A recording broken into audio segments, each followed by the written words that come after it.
안녕하세요. 오늘 딥다이브에서는 성경 예언, 특히 요한계시록과 다니엘서에 나오는 마지막 일일에 대해서 보내주신 자료들을 좀 깊이 파헤쳐 보려고 합니다. 아, 네. 이게 해석이 정말 다양하잖아요. 그래서 이 자료들이 어떤 좀 독특한 관점을 제시하는지 거기에 좀 초점을 맞춰보죠. 네, 맞아요. 이 자료들의 핵심 주장은요. 그 마지막 7년, 그러니까 마지막 1일의 시작점을 요한계시록의 6째 나팔 재앙 있잖아요. 네, 여섯째 나팔. 그거랑 두 짐승의 출현, 이 둘이 동시에 일어나는 걸로 아주 명확하게 딱 규정을 하더라고요. 아, 동시 출연이요? 네. 그게 전체 사건 순서를 이해하는데 아주 중요한 열쇠다. 이렇게 보는 거죠. 그래서 오늘 저희는 이 해석을 따라서 그 14만 4천 명, 그리고 두 증인, 또 두 짐승, 얘들이 어떻게 연결되는지, 또 어떤 역할을 하는지 그 구조랑 주요 주장들을 좀 명확하게 이해하는 걸 목표로 합니다. 그렇군요. 시작점에 대한 주장이 다른 해석들이랑 좀 다른 것 같아서 흥미롭네요. 그럼 바로 그 지점부터 시작해보죠. 자료에 따르면 그 마지막 일일에는 정확히 언제, 또 어떻게 시작되는 건가요? 자료에서는요, 요한계시록의 7나팔 심판이 나오는데 그중에서 6번째 나팔이 불릴 때 딱 그때가 시작이라고 봐요. 여섯 번째 나팔. 네. 그리고 바로 그 시점에 유브라데 강에 묶여있던 네 천사가 풀려나고 그 영향으로 바다랑 땅에서 각각 강력한 존재, 그러니까 두 짐승이 등장한다고 설명을 해요. 아, 천사가 풀려나고 짐승이 등장하고. 그렇죠. 이 6째 나팔 소리랑 두 짐승의 동시 등장이 이게 마지막 1일의 7년의 시작이고 또 그 전반부 3년 반 있잖아요. 1260일. 네, 42달이라고도 하고. 맞아요. 그 대환란 기간의 시작을 알리는 신호다 이렇게 강조를 하죠. 알겠습니다. 그러니까 여섯째 나팔이랑 두 짐승 등장이 일종의 동시 신호탄이라는 거군요. 그럼 이 대환란 기간 동안에 아주 중요한 역할을 한다는 14,400명. 이들은 누구라고 설명해요? 이 자료는요. 그 14,400명을 계시록 11장에 나오는 두 증인 있잖아요. 예언하는 권능 가진. 아, 두 증인이요? 네. 네. 그 사람들이랑 같은 그룹으로 해석을 해요.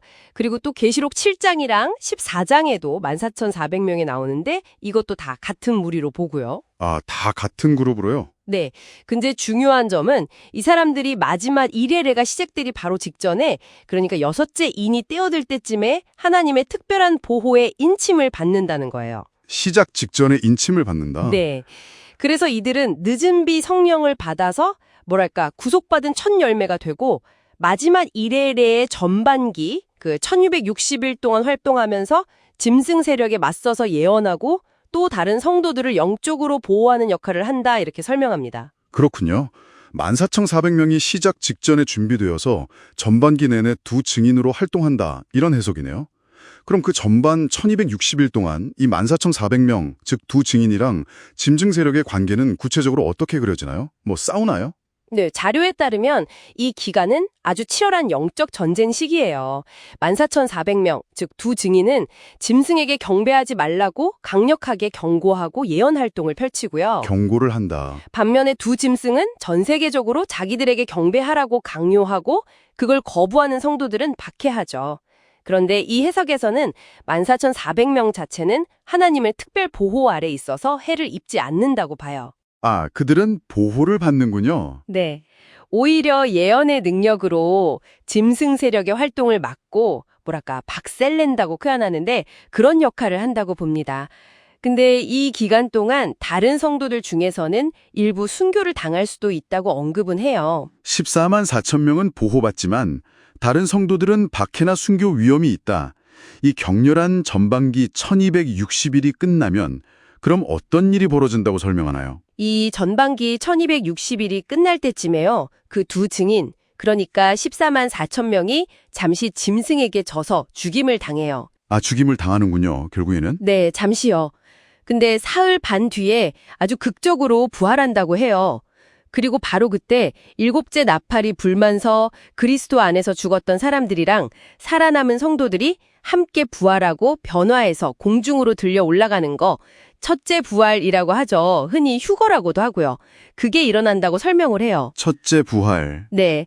그리고 그 시점 이후로는 땅에는 하나님의 마지막 진노, 그 7대접 재앙이 쏟아지기 시작한다고 보고요. 네, 그렇게 전반기가 끝나고 첫째 부활이랑 함께 큰 전환이 있군요. 잠시만요. 시간을 좀 뒤로 돌려서 이 모든 사건의 중심에 있는 그 짐승들, 걔들에 대해서 자료가 어떻게 설명하는지 좀 더 자세히 봐야 할 것 같아요. 맞습니다. 그 짐승들의 정체가 이 해석에서 아주 중요한 연결고리 중 하나죠. 자료는 바다에서 나온 첫 번째 짐승을 다니엘서 7장에 나오는 네 짐승 있잖아요. 제국들. 네, 사자, 곰, 표범. 그렇죠. 그 특징들을 다 합친 마지막 때의 아주 강력한 세계적인 정치 종교 통합 권력으로 묘사를 해요. 그리고 땅에서 올라온 두 번째 짐승은 첫 번째 짐승을 위해서 막 기적을 행하고 거짓 종교 시스템을 만드는 거짓 선지자로 보고요. 그렇군요. 그럼 이 짐승들이 마지막 일의 시작이랑 관련해서 구체적으로 어떤 역할을 하는 건가요? 아까 신호 타려고 하셨는데. 특히 그 바다에서 나온 첫 번째 짐승. 이 존재가 다니엘서나 예수님이 말씀하신 멸망에 가증한 것이랑 동일시돼요. 멸망에 가증한 것. 네.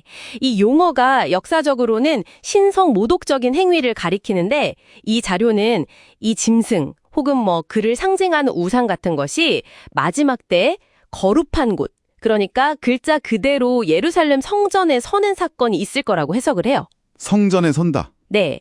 그리고 바로 이 사건이야말로 마지막 일회와 대환난의 시작을 알리는 결정적인 눈에 보이는 신호라고 아주 강조를 합니다. 아, 그게 보이는 신호군요. 오늘 딥다이브에서는 마지막 일회에 대한 이 자료 속 특정 해석을 쭉 따라가 봤습니다. 여섯째 나팔이랑 두 짐승의 동시 출현으로 7년이 시작되고 전반 3년 반 동안은 인침받은 14만 4천 명, 즉 두 증인이 짐승 세력과 대립하고 그 끝에는 첫째 부활과 7대접 재앙으로 이어지고 이런 흐름이었네요. 그렇습니다.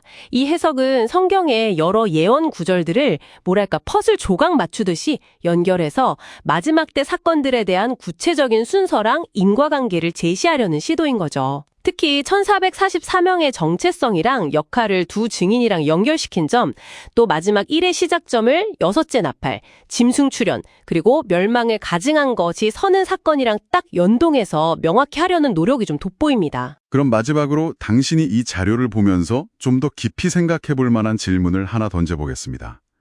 자료 말미를 보면요. 이 모든 격렬한 과정들 있잖아요.